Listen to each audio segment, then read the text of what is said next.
When you have followed my channel, you will probably know that I was busy with making kind of metal detectors. The principle is very simple. We have an oscillator with a coil. That coil is now here. These are the latest developments. This coil proved to work best, and I will surely give the schematic on YouTube when everything is nice and found out. And here is the oscillator circuit, and that is a 2 transistor circuit. The first transistor is the BD13, not 139, but BD140 PNP transistor. It's set to a critical oscillation, and then when the coil meets a piece of steel or so, the oscillator stops, and that's indicated. I found, by the way, that an audio indicator, say when you hear clicking sounds, and when these clicking sounds change, that is, in my opinion, say the best idea to say make the proper indicator for this unit. So let's take it away, because this video is not at the moment about that circuit, but about another circuit, and that is the amplifier that has to amplify these clicking sounds. So this is, say, the most basic amplifier for that purpose, made with a few transistors, 3 transistors only. The good idea, the best idea, is that it is a class B amplifier. So to amplify the noise out of that metal detector. And here it is on the, say, breadboard. Very simple to make. You can also make it in another way, no problems with that. I've made it in the way that I publish all of my circuits with brass nails, etc, etc. Anyway, so what's more to tell about that schematic? It's class B, and that helps to save the battery, so that the battery only delivers current to the oscillator and the beeper when there is a signal detected by the pickup coil of the metal detector. There are many other types of beeper circuits, but I use now my purpose a class B amplifier, because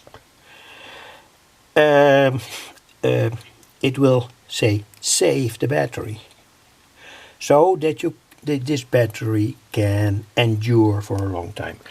Let me show that it is a class B amplifier. This is the current, and when I add a signal to it, you will see that the supply current goes up. So to approximately, say, 25 milliampere or so. So when that sound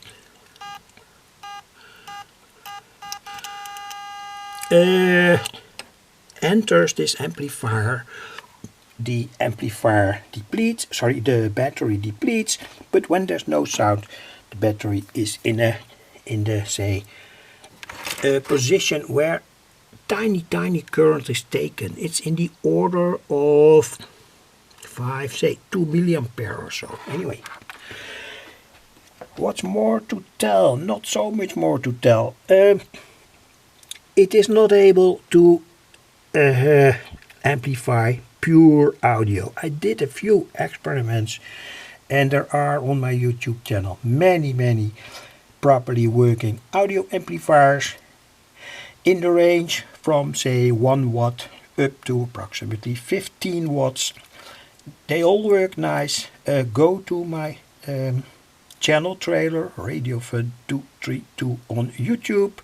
go to the looking glass and there type in keywords like audio, audio amplifier, transistor amplifier to find properly working audio amplifiers, say between 30 Hertz and 18 kilohertz. So this is a kind of, you can compare it in a certain way to a kind of op-amp circuit, but now made with discrete components. A NPN transistor, PNP transistor, another NPN transistor. This capacitor is extremely important, 100 picofarad. When you don't solder it in, the circuit can start to oscillate on a very, very high frequency. Say in the order of 20 kilohertz, 40 kilohertz or so, and in that case it doesn't work nice. You can do some experiments by changing the value of this resistor and that resistor. Do tiny changes, perhaps you can get a better waveform out. You can send in different waveforms, square wave, triangle wave, sine wave, and here is that switch that shortcuts one of the resistors. It gives the effect that we have, of course, a better, more fierce sound.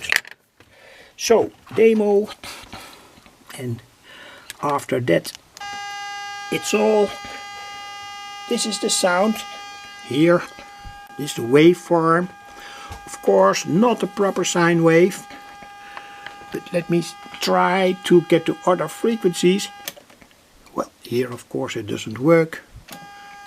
Frequency is too low, the amplifier cannot amplify it.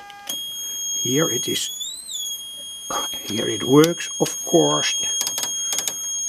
Bad waveform, not suitable for audio, but anyway, only suitable for this very simple amplifier for beepers. And when you overdrive the amplifier, this will happen. That's also interesting, I think, because when you overdrive it, you can get a more sharp sound that is, say, more sensitive to the human ear. So you can hear that sound from more far away, say 10 meters or so. Anyway, well, this is a waveform on the lowest frequency that it can bring. Approximately, this doesn't work here. This is in the order of 200 Hertz, approximately 100 Hertz.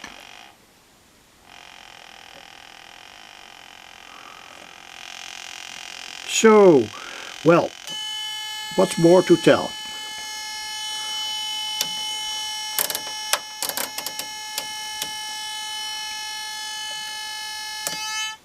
An amplifier for an annoying sound, and that is the whole idea of this amplifier. Thanks for watching. Easy to make, and of course you can also use the standard LM386 chip. It costs in the Netherlands, where I live, 25 cents. Perhaps that's a better option. But anyway, this is hobby, this is fun, and I want to show the working circuits. Really test it on my YouTube channel. Thanks for watching again.